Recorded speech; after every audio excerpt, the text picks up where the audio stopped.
Dear students, we have read about key elements of a democratic government. In this chapter, we have read about governments के जो लोकतांत्रिक government है उनके काम को जो प्रभावित करने वाले मुख्य तत्व हैं, की एलिमेंट हैं, उनके बारे में हम पढ़ चुके हैं। और इसमें पीपल्स की भागीदारी और उनकी जो प्रॉब्लम्स हैं उनका रिसोल्यूशन और इक्वलिटी और जस्टिस आदि के विचार इसमें शामिल थे। ये सभी लोकतांत्रिक व्यवस्था को सफल बनाते हैं। तो बच्चों, आपने इस लेसन को अच्छी तरह से रीड कर लिया होगा। अब हम इसके क्वेश्चन आंसर पर डिस्कस करेंगे। So let's read students. Question number 1, how would Maya's life to be different in South Africa today? South Africa में आज के दिन अगर माया होती तो उसकी लाइफ कैसी होती? इसका आंसर है South Africa is no longer under the rule of apartheid. ये है अपार्थाइड मीन्स रंग भेद। रंग भेद बहुत लंबे समय तक नहीं चला वहाँ पे, कुछ समय बाद आंदोलन हुए, लोगों ने आंदोलन किए, उसके बाद वो ये रंग भेद है उसका वहाँ पे खत्म हो गया था। तो अब क्या है, as a result Maya's life would be different in the following ways. तो उसकी लाइफ अगर माया अब होती तो उसकी लाइफ डिफरेंट होती। कैसे होती? नंबर 1 है, people are no longer separated. लोगों में बहुत ज़्यादा अलग अलग उनके साथ ऐसा भेदभाव नहीं किया जाता। Discriminated on the basis of race, जाति के आधार पर रंग भेद नहीं किया जाता उनके साथ। All have a right to equality and equal treatment. और सबको इक्वलिटी यानी समानता और इक्वल ट्रीटमेंट यानी समानता का व्यवहार सबके साथ किया जाता। Everyone can access the basis amenities of life without fear. जो जीवन की आधारभूत सुविधाएं हैं सभी को वो मिलती बिना किसी डर के, उसका सुविधाओं का उपयोग कर सकता था, सभी कर सकते हैं सभी। Every adult has the right to vote. सभी एडल्ट्स को वोट करने का अधिकार है होता। Voting rights are not reserve for the white people. और केवल वाइट पीपल के लिए वोटिंग राइट रिजर्व नहीं होते जैसे पहले होते थे। जब ये अपार्थाइड का डिस्क्रिमिनेशन ख़त्म हो गया, वहाँ पे रंग भेद ख़त्म हो गया, उसके बाद सभी को वोटिंग का अधिकार मिल गया। People have a right to organise peaceful protest. और लोग अपने शांतिपूर्वक अपने जो विरोध है उसका प्रदर्शन कर सकते थे। The people are face free to learn whichever language they prefer। और जो कोई वो लैंग्वेज सीखना चाहते थे उसको सीखने के लिए वो फ्री होते। क्वेश्चन नंबर 2 है, what are the various ways in which people participate in process of government? Government में अपना पार्टिसिपेट कर सकते हैं लोग, तो इसके बहुत सारे वेरियस वेज हैं। तो इनके बारे में बताइए।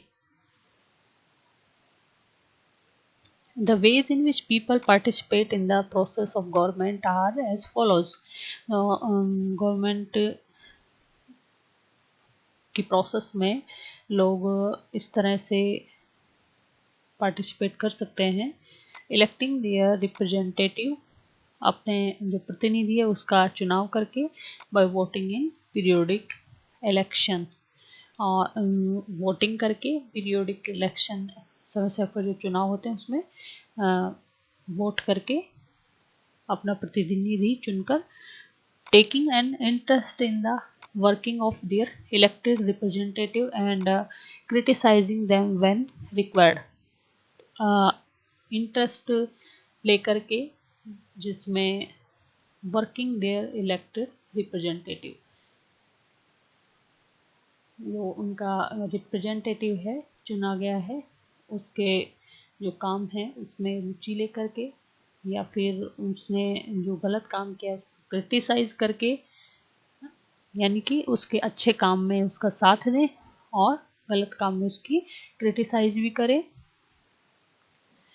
एक्सप्रेसिंग व्यूज़, और अपने व्यूज विचार भी एक्सप्रेस करें, ऑर्गेनाइजिंग सोशल मूवमेंट, और सोशल मूवमेंट यानी सामाजिक जो आंदोलन है वो चला सकते हैं, to make government understand its responsibilities, यानी गवर्नमेंट को उनकी रेस्पॉन्सिबिलिटी यानी जिम्मेदारियों को एहसास कराने के लिए कुछ सामाजिक आंदोलन भी कर सकते हैं और अपने विचार रख सकते हैं, and the action that it need to take, और या कोई एक्शन जिसको लेने की जरूरत हो। तो इस तरह से हम पार्टिसिपेट कर सकते हैं गवर्नमेंट की प्रोसेस में। क्वेश्चन नंबर 3 है, why do you think we need the government to find solution to many dispute or conflict? आप ऐसा क्यों सोचते हैं कि गवर्नमेंट को ये डिस्प्यूट और कॉन्फ्लिक्ट यानी कोई विचार भेद हैं या फिर किसी तरह का विवाद है उनका सॉल्यूशन निकालना चाहिए, किस तरह से निकालने की आवश्यकता है? तो इसका आंसर है, the Indian constitution lay down the basic rule that have to be followed by everyone. जो बेसिक रूल हैं, संविधान की मूल भावना है, उसको सभी के द्वारा फॉलो करना जरूरी है, बी इट द गवर्नमेंट और द सिटीजन। उसमें गवर्नमेंट भी शामिल है और सिटीजन नागरिक भी शामिल है, यानी सबको कॉन्स्टिट्यूशन का पालन करना ही होगा।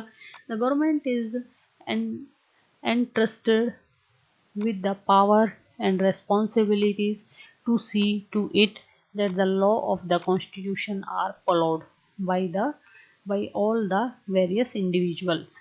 तो गवर्नमेंट को ये पावर है और जिम्मेदारी भी है ये देखने की कि संविधान का पालन सभी वेरियस यानी विभिन्न प्रकार के इंडिविजुअल सभी व्यक्ति कर रहे हैं, और ग्रुप जो present with in the social समाज में जो ग्रुप बने हुए हैं वो भी इसका संविधान का पालन कर रहे हैं, पॉलिटिकल एंड इकोनॉमिक स्फीयर, सामाजिक या राजनीतिक ग्रुप बने हैं या फिर जो इकोनॉमिक ग्रुप बने हुए हैं सभी इसका पालन कर रहे हैं।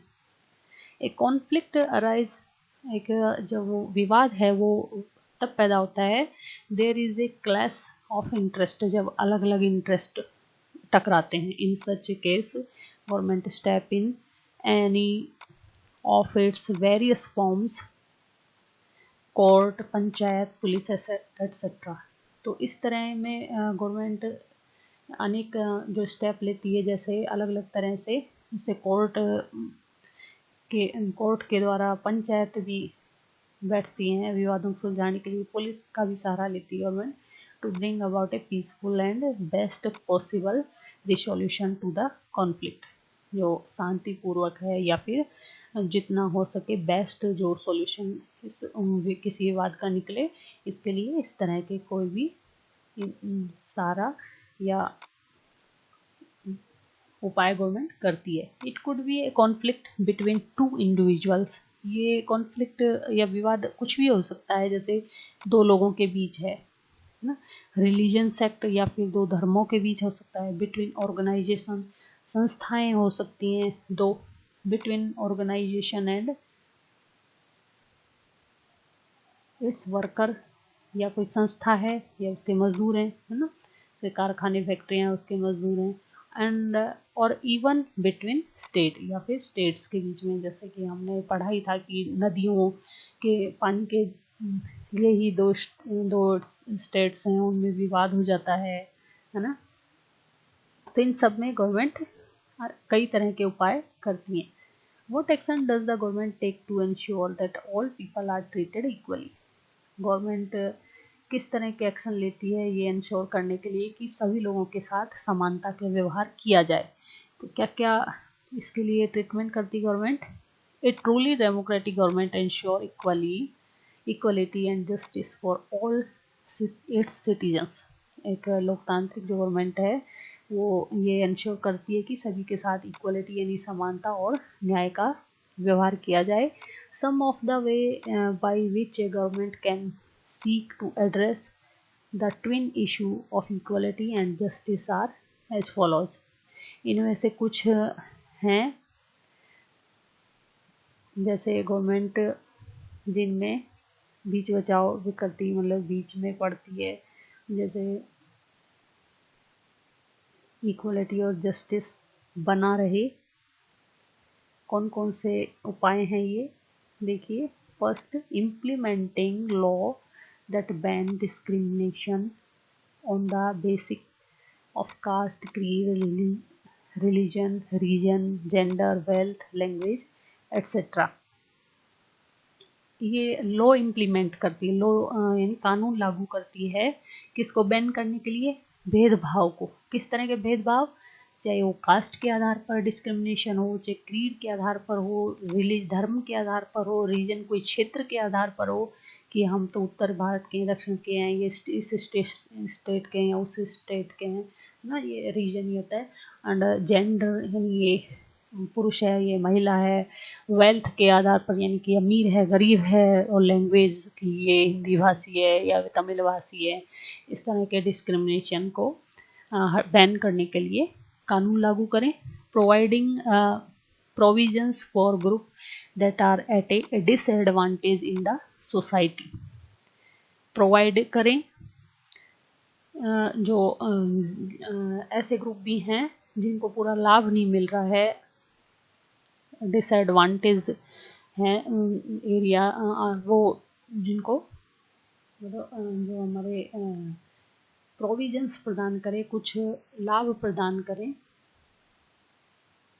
जो पुअर लोग हैं, जो जिनको किसी तरह का सोसाइटी में अलग थलग किया हुआ है, डिसएडवांटेज हैं वो लोग। For example in the schedule caste जैसे एससी हैं, है ना, ट्राइब्स यानी आदिवासी हैं, बैकवर्ड क्लासेज हैं, जो बैकवर्ड क्लासेज यानी पिछड़ी जाति के हैं, वुमेन हैं, गर्ल चाइल्ड है, बच्चियां हैं, सर्टेन रिलीजन माइनॉरिटीज, जो क्या बोलते हैं उनको, माइनॉरिटीज, जैसे जो धर्म के कम लोग होते हैं, वो धार्मिक आधार पर माइनॉरिटीज होते हैं। जैसे मुस्लिम धर्म को माइनॉरिटी माना जाता है, जैन धर्म है ना, स्मॉल फार्मर है, छोटे किसान हैं, लेबर हैं, और मजदूर और पुअर गरीब, इनको कुछ अलग से प्रोविजंस प्रदान करे government. Making available the basic requirement for proper food, clothing, shelter, education and employment. और जो ऐसे इस तरह के जो बेसिक ज़रूरतें हैं, जैसे खाने की, कपड़े की, शेल्टर यानी छाया या मकान की, शिक्षा की, रोजगार की, इस तरह की जो सुविधाएं हैं वो उपलब्ध कराए। क्वेश्चन नंबर 5 है, read through the chapter and discuss some of the key ideas democratic government. Government के जो की आइडियाज हैं, मूल तत्व हैं, उनको चैप्टर में पढ़ो और डिस्कस करो। और उनकी एक लिस्ट बनानी है आपको कि कौन कौन से की आइडियाज़ दिए गए हैं डेमोक्रेटिक गवर्नमेंट के लिए। For example, all people are equal, सभी लोग समान हैं, है ना। ये डेमोक्रेटिक गवर्नमेंट का एक एलिमेंट है।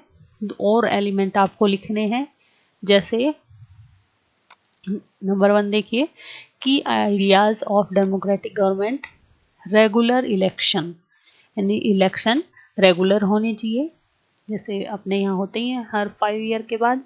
Active participation by the people, लोगों को एक्टिव सक्रिय रूप से इसमें भाग लेना चाहिए। ऐसे नहीं कि मतलब कोई भी अपराधी वगैरह है ऐसे ही चुना जाए, है ना। तो एक्टिव होना चाहिए और सही व्यक्ति को चुनना चाहिए। Resolution of conflict and tension, और जो विवाद हैं या टेंशन संबंधी जो हैं उनका सॉल्यूशन निकालें। मेंटेनिंग पीस एंड काम, और शांति और सद्भावना, शांति बनाए रखें। राइट टू एक्सप्रेस ओपिनियन, और लोगों को अपने विचार प्रकट करने का अधिकार हो। तो ये सब क्या है, की एलिमेंट है कि ये गवर्नमेंट को एक लोकतांत्रिक गवर्नमेंट या डेमोक्रेटिक गवर्नमेंट बनाते हैं, ये वाले तत्व। ठीक है। अब students right these question answer in your notebook and learn the answers. Okay students.